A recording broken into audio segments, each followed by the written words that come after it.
প্রাণ প্রিয় নীলফামারীবাসী, জলঢাকাবাসী, আপনারা সকলে কেমন আছেন? আমাদেরকে ভালো রেখেছেন কে? আমার বন্ধুগণ মনোযোগ বাড়ায় দেন। আমরা দুনিয়াতে যারা আসলাম, আমরা সবাই মুমিন নই, কেউ মুমিন কেউ বেঈমান। কথা বলেন ঠিক কি না? আল্লাহ রাব্বুল আলামিন এই জন্য বলেন, আল্লাহু ওয়ালিয়ুল্লাযীনা আমানু ইউখরিজুহুম মিনায-যুলুমাতি ইলান নূর।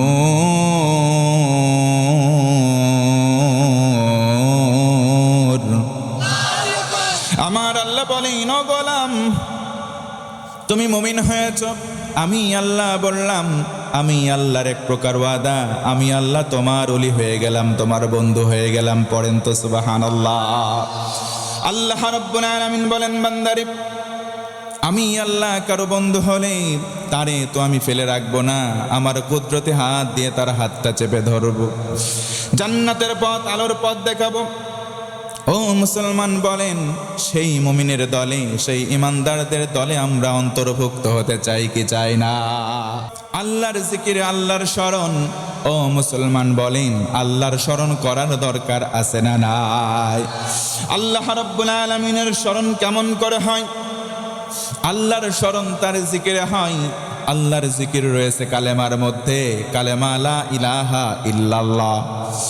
আমার মুসলমান বন্ধুগণ মনোযোগ বাড়ায় দেন। লা ইলাহা ইল্লাল্লাহ, এই কালেমার জিকির আমাদের বাংলার জমিনে জোরে বলেন তো আছে না নাই? লা ইলাহার দামটা কেমন? আল্লাহর নবীজি বলেন, কিয়ামতের দিন মুসিবতের সময় মানুষদেরকে ফারদা একা একা ডেকে তোলা হবে। একজন মানুষকে ডেকে আনা হবে সম্মুখ পানে, ডেকে বলা হবে, এই যে দাড়ি পাল্লা, তোমার সামনে মিজানের দাড়ি পাল্লা তুলে দেওয়া হলো। একটা মানুষকে ডাকা হবে, কিয়ামতের দিন তার সামনে মিজানের পাল্লা কায়েম করে দেওয়া হলো। নবীজি বলেন, লোকটাকে ডেকে আনার পরে দুইটা প্রান্ত হয়ে যাবে, একটা ডান পাশ আর একটা বাম পাশ। পাল্লার ডান পাল্লাই নেকি তুলে দেওয়া হবে, বাম পাল্লাই গোনা। যার ডান পাল্লা ভারী হবে জান্নাতে চলে যাবে, বাম পাল্লা ভারী হবে জাহান্নাম। লোকটার বাম পাল্লাই একটা দুইটা করে 99টা গোনাহের খাতা তুলে দেওয়া হবে। ডান পাল্লার মধ্যে কোনো খাতা নাই, কোনো সওয়াব নাই। লোকটা চিন্তা করবে, আহারে, জাহান্নামে যাওয়া ছাড়া বোধহয় আমার কোনো উপায়। কিন্তু আল্লাহ বলবেন, ও গোলাম, আজকের দিনটা এমন দিন, আমি কোনো বান্দা বান্দির প্রতি বিন্দু পরিমাণ জুলুম করব না। পড়ুন সুবহানাল্লাহ। আল্লাহ রাব্বুল আলামিন ফেরেশতাকে ডাকবেন, ডেকে বলবেন, খুয বিতাকা, এই কাগজের টুকরা নাও, বান্দার ডান পাল্লার মধ্যে তুলে দাও। ছোট্ট একটা কাগজের টুকরা বান্দার ডান পাল্লাই দেওয়া হলো। মুহূর্তের মধ্যে ডান পাল্লা ভারী হয়ে গেল। পড়ি সুবহানাল্লাহ। নবীজি বলেন, বাম পাল্লার মধ্যে খাতা, 99টা খাতা, এত মোটা, এত বিশাল, এত বড় বড় খাতা। নবীজি বলেন, একটা খাতা কত মোটা, একটা খাতা এত বিশাল। মাদ্দাল বাসার, চোখ দিয়ে যতদূর দেখা যায়, এত মোটা মোটা এক একটা খাতা। এমন খাতার সংখ্যা 99, কিন্তু ডান পাল্লায় একটা কাগজের টুকরা। ছোট্ট একটা কাগজের টুকরা দেওয়ার পর পর সঙ্গে সঙ্গে ভারী হয়ে যায়। ফেরেশতা এসে বলে, আল্লাহর গোলাম, আল্লাহর রহমতে তুমি জান্নাতে চলে যাও। এবার লোকটা আশ্চর্যিত হয়ে গেল, চিন্তা করলো, হায়রে, মা হাদিহিল বিতাকা, কাগজের টুকরাটা কি, হোয়াট ইজ দিস, কি লেখা আছে দেখ। চোখ দিয়ে তাকানোর পর পর লক্ষ্য করবে, কি এমন লেখা দেখি তো। তাকিয়ে দেখবে, জবানে মোবারকে পড়েছিল, বুক আর মুখ এক করে যেই কালেমা পড়েছিল, কালেমাটাই লেখা আছে। এই জন্য নবীজি বলেন, উম্মত, মান ক্বালা লা ইলাহা ইল্লাল্লাহ দাখালাল জান্নাহ। নবীজি বলেন, যারা অন্তর দিয়ে মুখ দিয়ে জবানে বের করবে কালেমা লা ইলাহা ইল্লাল্লাহ, কোন প্রকার শর্ত বাদ দিয়ে আমার আল্লাহ জান্নাত দেবেন। ও মুসলমান, জানতে চাই এই কালেমা বেশি বেশি পড়ার দরকার আছে না নাই? এই কালেমার সঙ্গে সম্পর্ক রাখবে যারা, ঈমান বাড়বে তাদের। ঈমান যদি বেড়ে যায়, আল্লাহ রব্বুল আলামিন তাদেরকে মুমিন হিসেবে আখ্যা দেবেন। ইন্নাহু লাকুরআনুন কারীম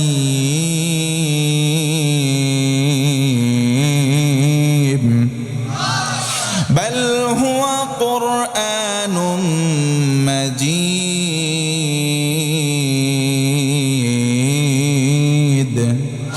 আমার আল্লাহ বলেন, সম্মানের কিতাব নাম হলো কোরআন, মর্যাদা সম্পন্ন কিতাব, তার নাম কোরআন। কোরআন থেকে পড়ার চেষ্টা করব তো ইনশাআল্লাহ।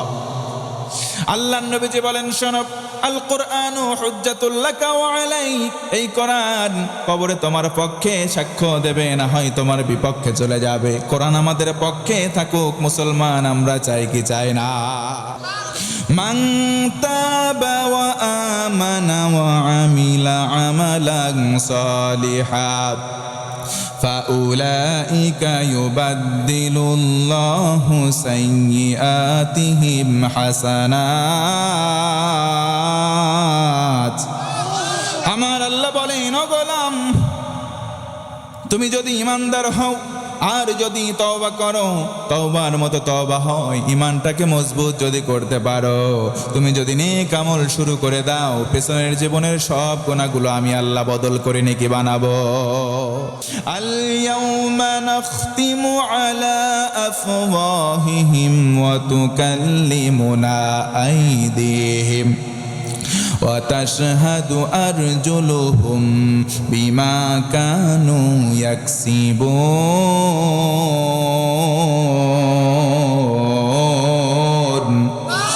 আমার আল্লাহ বলেন, ও গোলাম, কিয়ামতের দিন প্রত্যেকের মুখের মধ্যে সেলাই করে দেওয়া হবে, মোহর মেরে দেওয়া হবে, হাতের জবান খুলে যাবে, পা সাক্ষী দেবে। ও মুসলমান, বলেন তো দিনটা সহজ নাকি কঠিন? নবীজি বলেন, সাহাবী বলে, সেই দিনের ব্যাপারে তোমার পুঁজি কেমন?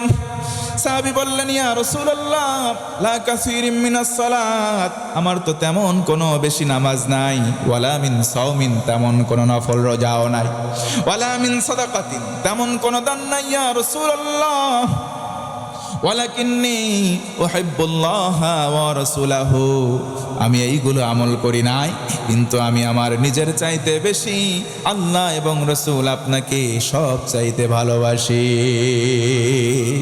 নবীজি বললেন, আর কোনো টেনশন নাই, কোনো ভয় নাই, দুনিয়াতে যার সাথে যার মহব্বত, তার সাথেই তার কিয়ামত, হয় জান্নাত না হয় জাহান্নাম।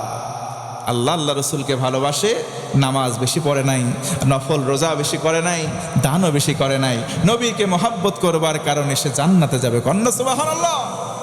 নবীজি বলেন, মান আহাব্বা সুন্নতি ফাকাদ আহাব্বানি ওয়া মান আহাব্বানি কানা মাই ফিল জান্নাহ। আরে মান আহাব্বা সুন্নতি, যে আমার সুন্নাহকে ভালোবাসলো, ফাকাদ আহাব্বানি, সেজন্য আমি রসুলকেই ভালোবাসলো, ওয়া মান আহাব্বানি, আর যে আমাকে ভালোবাসলো, কানা মাই ফিল জান্নাহ, জান্নাতে দুইটা আঙ্গুলের মতো পাশাপাশি থাকবো। সুবহানাল্লাহ।